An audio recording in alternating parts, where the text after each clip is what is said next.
Hi YouTube, if you enjoy what you are listening and watching, go subscribe to my channel. Give this video a thumbs up. Ron Kamonohashi episode 10 opens with Ron cleaning his mattress. Once they came back from the observatory vacation solving a murder, Isshiki has been acting a little weird. He doesn't believe Ron that the boat carrying the murder was planned to sink. Ron said those dead on the boat was done on purpose by the mystery man who gave Ron the tattoo mark. As the audience, Ron is referring to Moriarty. Only the audience knows Moriarty's identity. Isshiki doesn't believe the boat sinking and Ron's mystery man are connected, even though Isshiki has worked with Ron the past 9 episodes. When Isshiki goes to work, he meets a reporter named Monkey. Monkey is going to shadow Isshiki for this episode. Monkey knows Isshiki has solved cases the past 9 episodes. These cases were not in the newspaper that Isshiki solved it. Monkey personally found out. As a child, Monkey was kidnapped and rescued. This made her admire police detectives. Monkey loves detectives, and so she became a reporter instead of a detective. This is her way of investigating unsolved cases. Isshiki has solved unsolvable cases, and I guess Monkey learning Isshiki solved cases the past 9 episodes is one we will never truly learn how she knows unless she paid for information. Information that is lacking since Ron was the one to solve everything, not Isshiki. Isshiki will be followed by Monkey everywhere he goes. Isshiki lies and says he is able to balance solving cases and do the paperwork, which Isshiki mainly does paperwork. Monkey is so amazed by Isshiki, she doesn't hear nor see the truth. They both stop at a coffee shop, and when Isshiki says he wants a black iced coffee, Ron tells him the only thing black is the sugar syrup, so he cannot have the drink.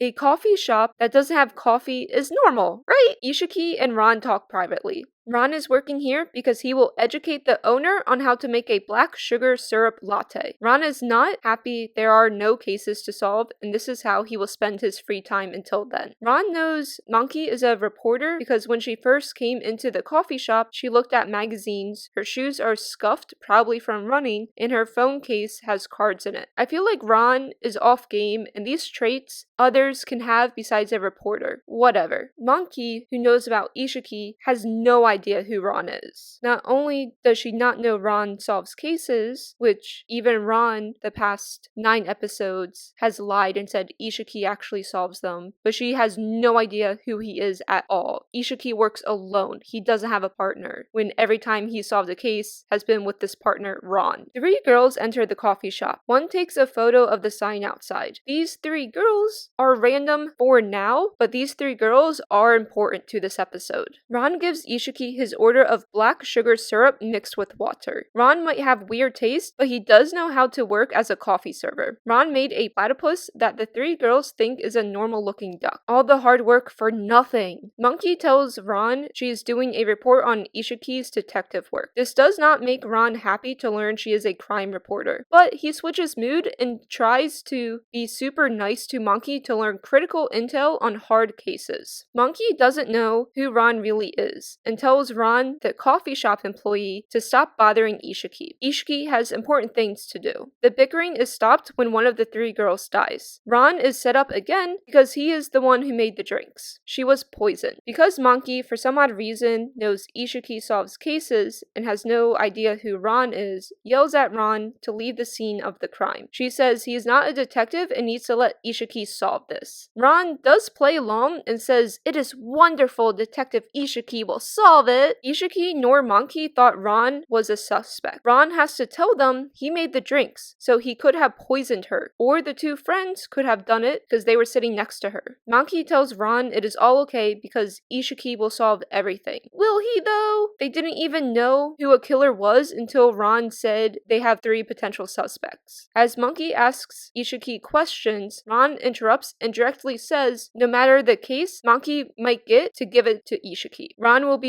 using Monkey through using Ishiki. It is time to question the 3 suspects. Ron says he poured a perfect platypus and somehow it was mistaken for a duck. Such a sad time. The girl who carried the drinks to the table says they all were asked to take a selfie. After the photo, she took a phone call. The one who was murdered looked around the shop. Once everyone was back at their seats, the one who was killed drank her cup first and died. Ron chimes in and says again, he who poured the drink, or the friend who carried the drinks, or the friend left alone is the murderer. Monkey yells at Ron to not steal Detective Ishiki's job. Help, though, is needed. Ishiki says Ron did not do it. There's no way for him to know which cup was going to be drank by who. Wow, Ishiki is solving this case all by himself. Wow! The friend who was left alone said yes, they all randomly took a cup off the tray. That is very interesting to learn. There's no way to plan kill by taking random chances. Ishiki has no idea how to solve this. Ron, the real detective, to the rescue. Ron gives Ishiki a cell phone that is lied and said Ishiki dropped it. Ron doesn't give the phone over though. Ishiki understands and goes to look at the phone. There is a note from Ron telling Ishiki to look at the victim's social media and Monkey's photos. Ishiki will do exactly that. The photos from Monkey are all of Ishiki. What a creepy obsession. Next, it is time to look at social media. Looking at social media, Ron knows exactly who did it and how to solve this case. Ishiki is freaking out because he has no idea who did it. Monkey watching Ishiki is having her perfect image of him slowly disappear. Detective Ishiki is struggling for some reason. Ron gives Ishiki a steam towel to help calm him down. Ron knows exactly from looking at the photos who the murderer is. Ishiki whispers, "The mystery is solved." This makes Monkey happy. Ron says he is going to rest in the back and wants Ishiki to keep him company. Before Ishiki learns who the murderer is, he asks Monkey to hide all knives because there could be a second murder. This refers to Ron killing the culprits. It is time to learn the truth. The death was on purpose. The culprit actually knew which cup would be picked by who. Based off social media, the girl who died was always in the middle. She wants to draw attention to her photos. All 3 cups originally had the same platypus design. The design changed by one still being original and the other 2 that were not poison had a slight mess up design. This happened when the drinks were carried to the table. Of course, the one obsessed with social media will pick the design that is not messed up. With the 2 cups, you would think that means both friends were in on it. Apparently not, though it does seem like it, right? The friend who carried the drinks plans the murder all on her own. She says no one was allowed to be more popular than the girl who died, and this built up resentment in her. And she also got resentment because her boyfriend was stolen. Hiding the knives does not help. Ron tells the culprit to bash their head. The culprit will do it. Before someone else dies, Ishiki saves the day. At the end of this episode, Monkey tells Ishiki she learned from following him in this episode 10, a detective's work is harder than she thought. She still admires Ishiki. Monkey says she wants to work together in the future. Ron answers and says he can't wait. Ron has made them drinks with a message that Monkey shouldn't see if they want to keep playing along with her Ishiki works alone and Ron is just the random person. Ishiki stirs the drinks to mix away the message. Ron is so happy that he will order Monkey food, or Ishiki can home cook her a meal. Monkey doesn't know the truth, yet accepts this is how life is for Ishiki. Only 3 episodes left of Ron Kamonohashi. Episode 11, Omito Kawasimi returns for the 1 episode to solve a case. By episode 13, Ron does learn about Moriarty and House of M. If you are enjoying my videos, subscribe to my channel. Go check out other videos I've made.